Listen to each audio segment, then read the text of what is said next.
Me oleme kogunenud siia 31. oktoobril Harju Maakohtu maja ette ja arutame siis Eesti kohtusüsteemist ja Eesti põhiseadusest. Kas Eesti kohtusüsteem on õiglane ja Eestis põhiseadus kehtib. Nii et vaatame, mis asjast tuleb ja siit tuleb ka mõned intervjuulood, nii et jälgige Veiko Uuse ja Fonte News YouTube'i kanalit ja lugege uudiseid. Täna on 31. oktoober 2024. Oleme siin Harju Maakohtu hoones Lubja tänav 4, Tallinna linn. Ja minu üleskutse peale on tulnud siia nii mõnigi tore inimene mõtetes ja tegudes kohale 12 päeval. Ja meie põhiteema on täna rääkida kohtusüsteemist, kui õiglane ta on, kas meil on täna sellist kohtusüsteemi Eestis vaja ja kui hästi see kohtusüsteem järgib Eesti Vabariigi põhiseadust. Ja minu vestluskaaslaseks on täna siin Annika Urm. Tere, Annika! Tere!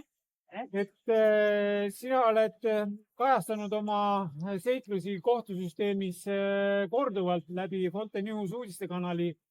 Ja ma olen neid kohtudokumente ja protsesse veidi jälginud sinu antud info põhjal, et kuigi täna pidi toimuma Kristiina Einmetsa tütre toetuseks ka siin miiting, mingitel riiklikel asjaoludel see Einmetsa tütre toetusmiiting jäi ära, aga meie sellest ei hoolinud, me tulime siia kohale ja oleme mõtetes ka Kristiina Einmetsa tütrega, et ta on sattunud selle Eesti ebaõiglase kohtusüsteemi hammasrataste vahele ja ei kaitse ka teda põhiseadusega lastekaitse. Ja sellest ka me, Annika, sinuga natuke räägime, sest tuleb välja, et sinul on mõnes protsessis sarnase nimega kohtunik, nagu on Kristiina Einmetsal, et tegemist on siis inimolendiga Ahti Kuuseväli.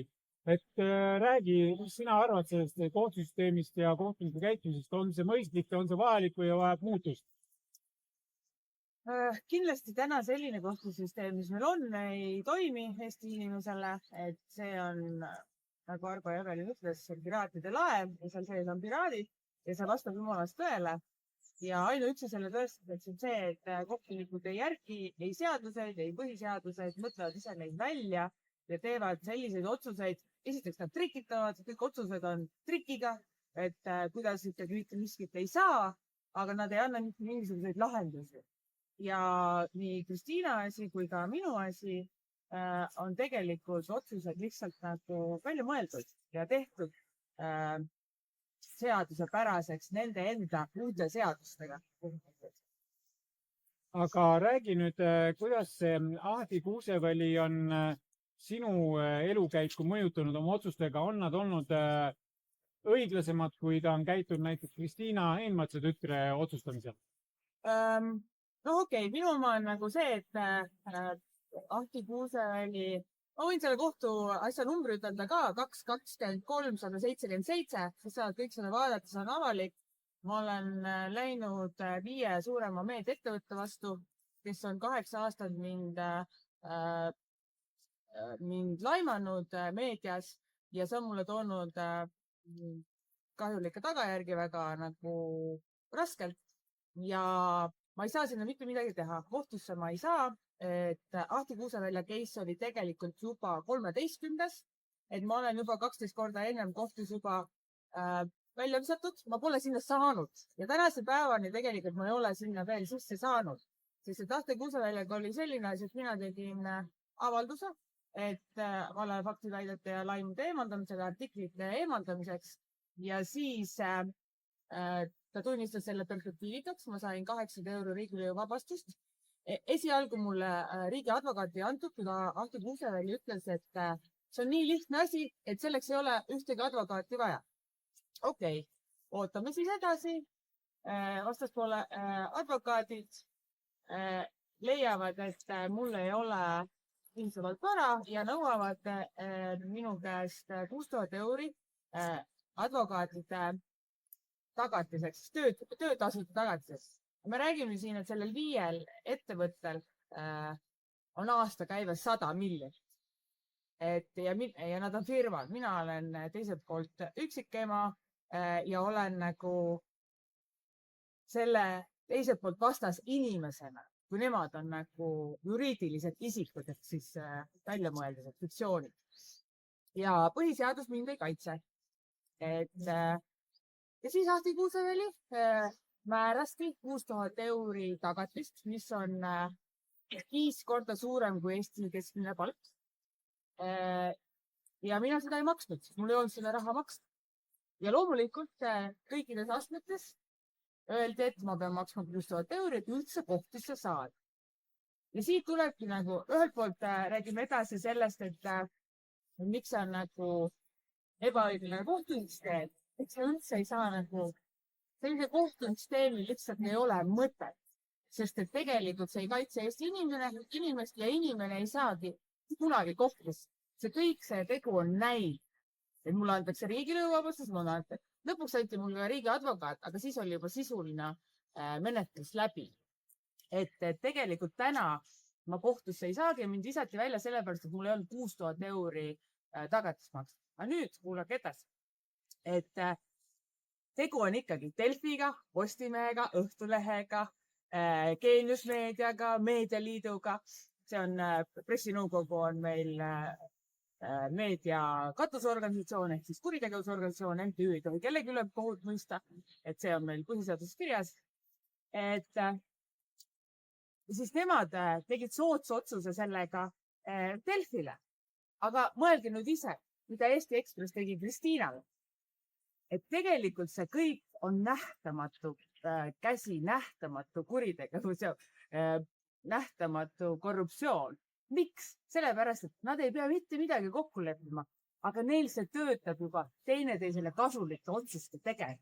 See on täpselt sama nagu majanduses on nähtamatu käsi nõudluse ja pakkumise. See on täpselt sama on kohtuses ja meedias.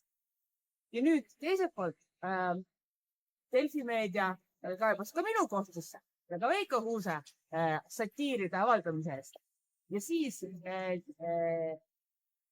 Nielander, Reena Nielander võttis minult ära rääkimisõiguse. Võttis põhiseaduse otsest tagasi ära ja need maha võtta. Mitte üks teine kohtunik ei ole meile sellist asja, et iga kord, kui ma küsin taga, mis ütleb, mitte keegi sellist ei tee. Aga nad tegid seda jälle Delfi meediale, Õhtulehele ja Meedialiidule. Ja nad teevad kogu aeg soodsamalt ja soodsaid otsuseid just omavahel. Ja loomulikult siis tuleb Eesti Ekspress Ahti Kuuseväljale appi, keda oli juba materdatud juba parasjagu ja teeb Kristiinast negatiivse loo. Ja see käib kogu aeg. Ja seda ei saa tõendada, sest et paberid sellel ei ole ja see on nähtamatult nagu vaikiv kokkulepe.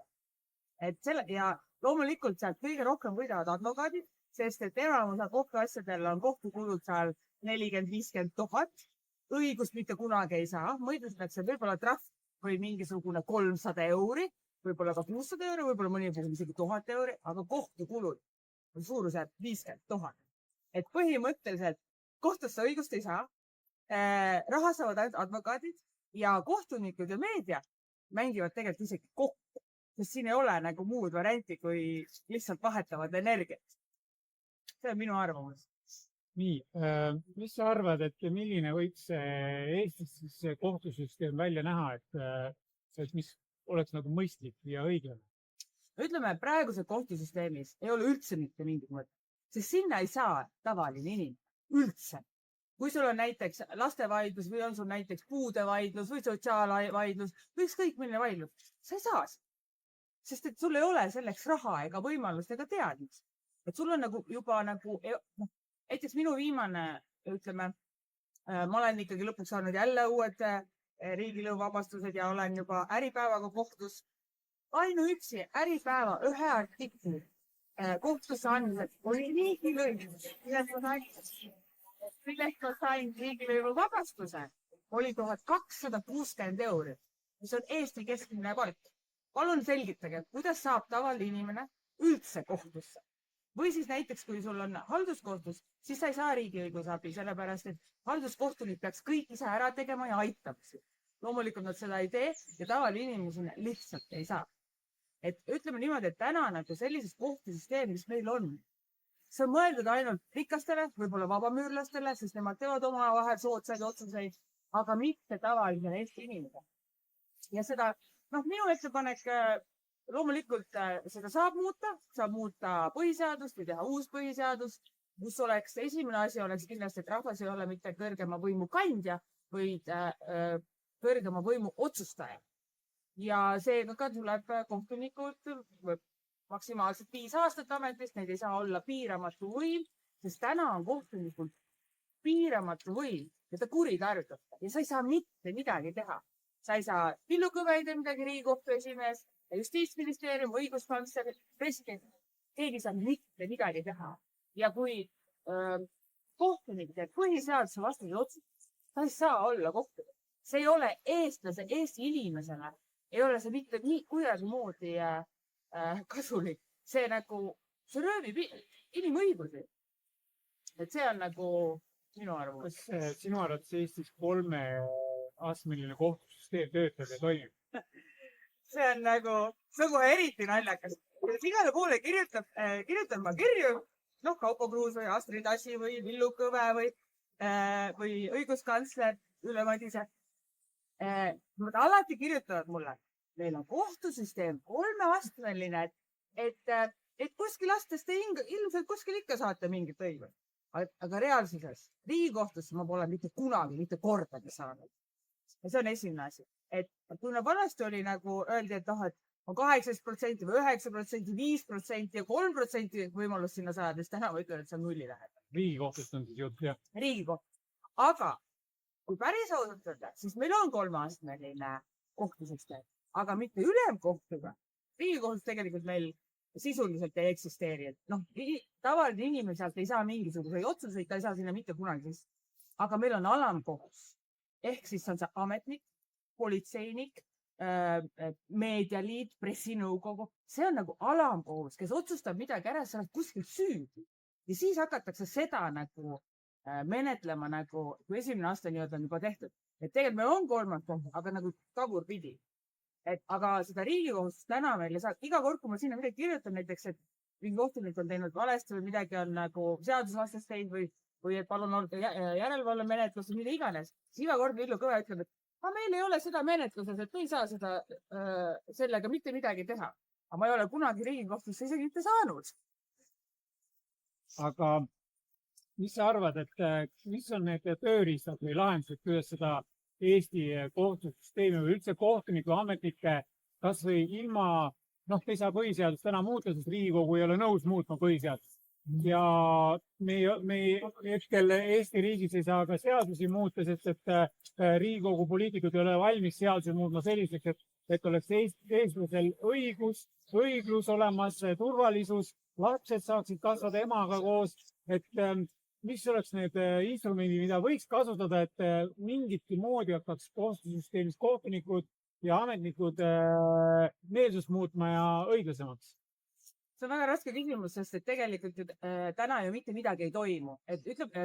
Et kui isegi näiteks Riigikogu teeb mingisuguseid seadusi, on täiesti mõttetu, kellele nad seadusi teevad, sest kohtunikud neid ju ei järgi. Ja kui kohtunikud ei järgi seadusi, siis ükskõik, mida selle seaduse järgi teeb, siis see tegelikult ei toimi niikuinii. See on üks asi. Teiselt poolt, ainuke asi, mis siin toimib, on omakohus. Ja see, et sa teed neid asju tood välja, räägid avalikult, nagu mina räägin. Mina olen loonud oma eksperimendi, kuidas kuritegelikult pealkirjad mõjutavad inimeste elusid ja mis juhtub nendega. Ja nende käigus on ilmunud erinevates ajalehtedes, meediaväljaannetes, mis ei kuulu mulle, satiirid. Ja need satiirid on sõnavabadus, see on eneseteostuse väljendusviis ja seal on ilusti juurde toodud, millist probleemile tahetakse tähelepanu tõmmata. Aga pealkirjad ja pildid on isiklikud. Ja nii kui sa muutud isiklikuks ja sa puudutad neid inimesi, nii nad hakkavad natukenegi mõtlema. Nad võivad küll hakata rohkem kiusajama, aga see tõmbab mõningal määral tagasi või tõmbab vähemalt probleemile ühiskonnas tähelepanu. Ja ma ei näe mitte ühtegi viisi. Ja miks? Kohtus ei saa ei raha eest ega raha, kui sa lähed rahaga sinna, mul on praegu mitu inimest läinud ka Eesti Ekspressi meedia vastu. Nad on kulutanud 46 000, 50 000 eurot. Nad on esimese astmes tagasi, sest kohtunik tegi kuskil mingi vea ja põhimõtteliselt öeldakse, et maksa nüüd uuesti sama palju, et me võime siis nagu uuesti minna. Aga reaalselt sa maksad suure raha ja sa ei saa õigust. Ja siis lõpuks, kui sa saadki õigus, antakse sulle 300 euri kahjutasu, siis sa pead, siis sellel võidul on selline kakapatse suus ja põhimõtteliselt nagu õigust sul ei ole. Et selles mõttes need asjad ei toimi. Ja mina puhul, kui ma nagu olen kohtusse saanud ka riigiõigusabida, siis ma ikkagi lõpuks kohtusse saan, sest ma pean tagatist maksma. Ühesõnaga, kohtusse sa niikuinii ei saa.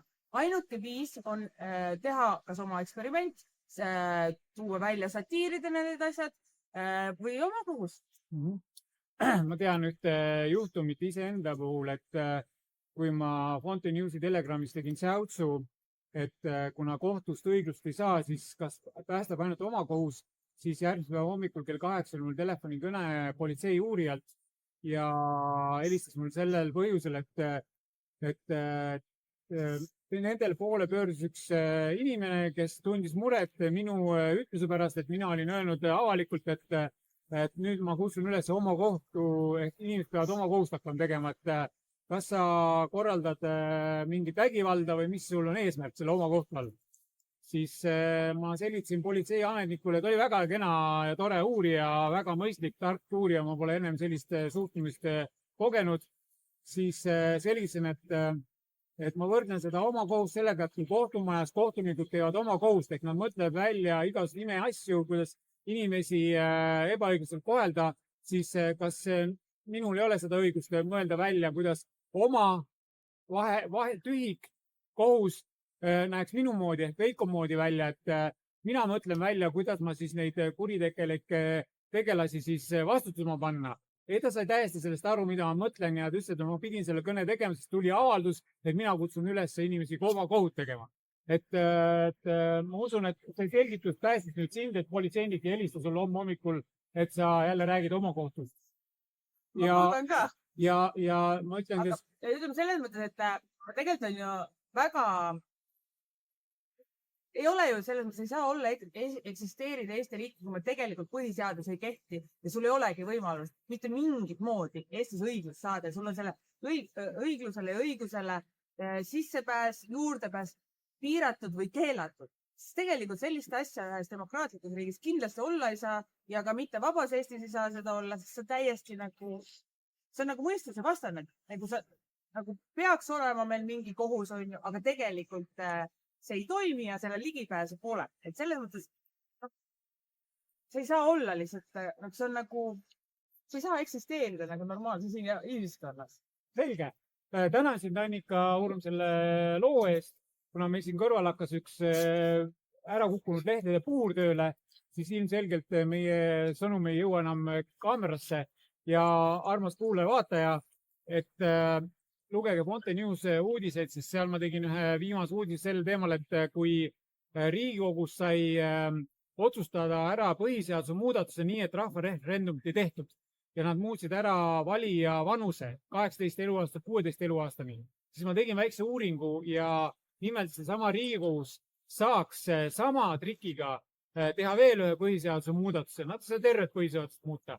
Nimelt nad saavad panna põhiseadusesse tagasi ametnike vastutuse, mille kuritegelik Konstantin Päts 38. aastal välja võttis. Nii et armas rahvas, kui sa oled poliitilises erakonnas või usud ikkagi poliitikute hülgeloba, siis palun ütle neile hüljestele, et palun võtke nüüd Riigikogus vastu selline põhikirja muudatus, põhiseaduse muudatus, et pange sinna sisse nende endi riigikogulaste ja ametnike vastutus. Ehk siis kui me selle sinna sisse paneme, siis uskuge mind, Eesti vanglad on üle uputatud ja nad peavad Rootsist, Soomest vanglaruume juurde rentima, sest et me saaks kõik need kurjategijad siis mõtlema panna sinna kinnisesse ruumi ja saavad välja siis, kui neil on meelsus muudetud. Nii et jää kanalile, kuula ja vaata Fonte Newsi ja kohtumiseni järgmistes lugudes. Nii, siin mina veel täiendan ühte asja, et ma olen alati mõelnud seda, et kuidas see nagu kohtunik ja tegelikult eluliselt mitte usutav, et ta ei tunne seadust. Ta on ju ikkagi kohtunik, ta on kõik ju need eksamid läbi teinud ja ta kindlasti peab teadma seadust. ja kui kohtunik teeb otsuse ettekavatsetult ebaseaduslik, siis minu küsimus on kogu aeg, millega ta tegeleb. Kas on ette planeeritud kuritegevus või mis asi see on? Sest ta teab ju, et ta teeb seadusevastase otsuse. Ta ei saa öelda, et ma ei tunne seadust. See ei oleks ju muidu seadus. See iga kord, kui ma mingit määrust või otsust loen, iga kord ma mõtlen seda.